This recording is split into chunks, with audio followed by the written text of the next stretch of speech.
BJP ने 45 नामों की एक और लिस्ट जारी कर दी है। बलिया नगर से दयाशंकर सिंह को टिकट मिला है। अमेठी से संजय सिंह को, सुल्तानपुर से विनोद सिंह, वाराणसी कैंट से सौरभ श्रीवास्तव को मैदान में उतारा गया है। गाजीपुर से संगीत बलवंत बिंद पर बीजेपी ने अपना दाव खेला है। बाराबंकी और कोराव सीट पर बीजेपी ने अपने प्रत्याशी बदल दिए हैं।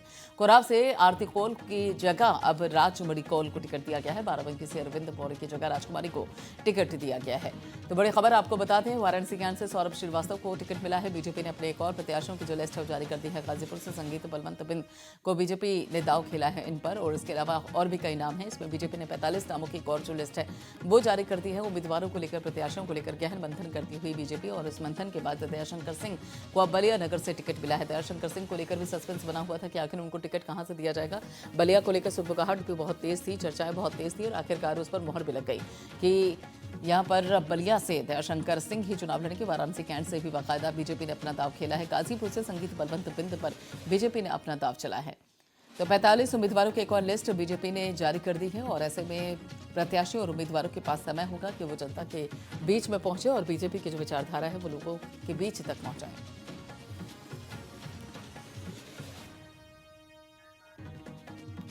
और इसी बाबत आगे की जानकारी देने के लिए, आगे की अपडेट देने के लिए हमारे संवाददाता अभिषेक शर्मा हमारे साथ जुड़ चुके हैं। अभिषेक, सियासी गलियारों में बड़े लंबे समय से चर्चा चल रही थी कि बलिया से ही दयाशंकर सिंह चुनाव लड़ने वाले हैं, आखिरकार मोहर भी लग गई।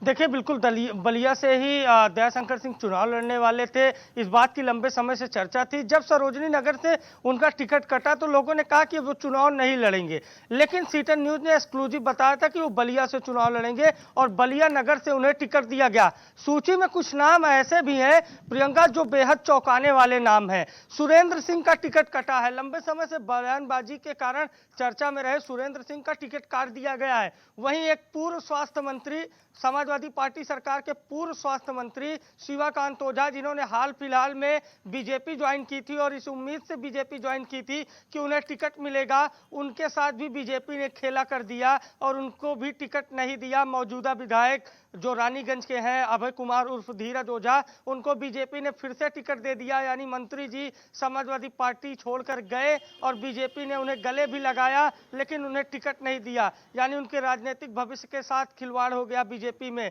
और एक और बड़ी खबर है, लम्हुआ सीट जो सुल्तानपुर की है, जहां से समाजवादी पार्टी के बड़े ब्राह्मण चेहरे संतोष पांडे चुनाव लड़ रहे हैं, वहां से जो मौजूदा विधायक थे देवमणि द्विवेदी, जो पूर्व रिटायर्ड रेलवे अफसर थे, उनका भी टिकट बीजेपी ने काटकर सीताराम वर्मा को टिकट दे दिया। कुछ ऐसी सीटें हैं जहां बीजेपी ने इस बार बड़ा दांव खेला है। ऐसे में जो 45 उम्मीदवारों की सूची जारी हुई है, कहीं ना कहीं बीजेपी देर से आई है, लेकिन इस सूची के रूप में काफी दुरुस्त दिख रही है। यानी कि अब जो लिस्ट सामने आई हो उस बाबत कम से कम ये तो क्या इस बात को लेकर पूरी तरीके से आश्वस्त है बीजेपी की, कम से कम इन उम्मीदवारों या प्रत्याशियों के खिलाफ ग्रामीण या फिर खुद बीजेपी के ही कार्यकर्ता सड़क पर नहीं उतर आएंगे। और जो यहाँ पर पूरी तरीके से बीजेपी प्रत्याशियों के खिलाफ जो नारेबाजी हो रही थी, जो माहौल एक तरीके से अगर देखा जाए तो नकारात्मक देखने को मिल रहा था, कम से कम इन नामों को लेकर वैसी खबर तो सामने नहीं आई कि इस बाबत क्या बीजेपी आश्वस्त है?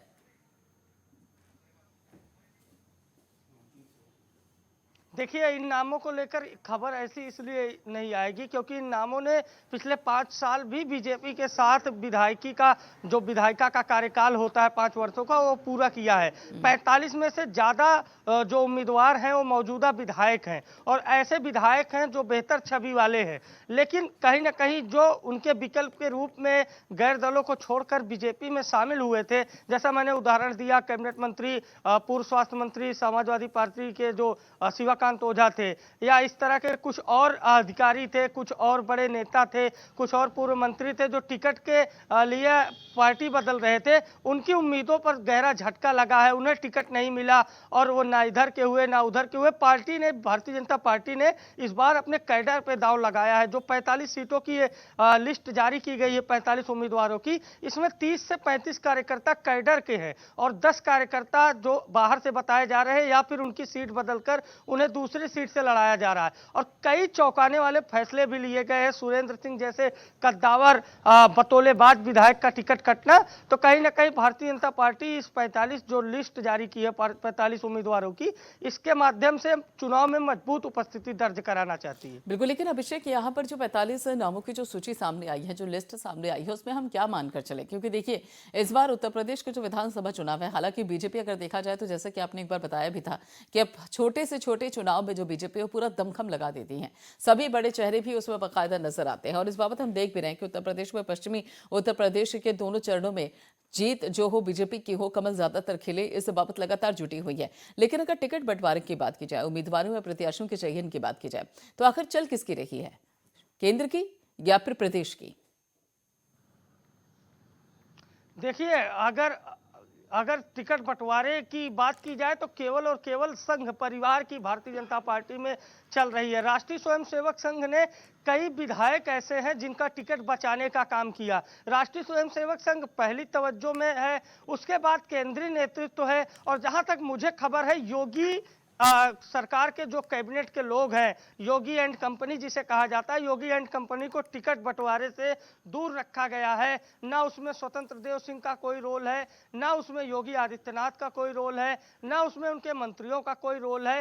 केवल और केवल अगर प्रदेश से राय ली जा रही है तो केशव प्रसाद मौर्य से ली जा रही है और सुनील बंसल से ली जा रही है। जो कल 45 उम्मीदवारों की सूची जारी हुई थी प्रियंका, उसमें कहीं ना कहीं केंद्रीय नेतृत्व का बड़ा असर देखने को मिला। भाजपा के जो फ्रंटल संगठन है, जो राजनीति नहीं करते हैं, केवल ग्राउंड पे काम करते हैं, आरएसएस, विश्व हिंदू परिषद, इस तरह के जो दल है, जो उनके संगठन है, वहां के लोगों को भी तवज्जो दी गई है। बिल्कुल, लेकिन यहाँ पे कारण क्या मानकर चला जाए? देखिए अभिषेक, आपने कहा कि देखिए उत्तर प्रदेश में मुख्यमंत्री योगी आदित्यनाथ 5 साल तक उन्होंने पूरा कार्यकाल पूरा किया है, विधायक भी लगातार अपने जो कार्यकाल है वो पूरा करते हुए नजर आए। लेकिन ऐसे में आखिर कारण क्या है जिसके चलते योगी आदित्यनाथ के बाकायदा टिकट बंटवारे को लेकर उनको एक तरफ रखा गया है और चल यहाँ पर संघ की रही है? हालांकि संघ का जो सबसे प्लस पॉइंट हो रहा है कि वो ग्राउंड पर काम करती है, लेकिन ऐसे में तो सवाल ये भी उठता है कि क्या योगी आदित्यनाथ को ग्राउंड का नहीं पता?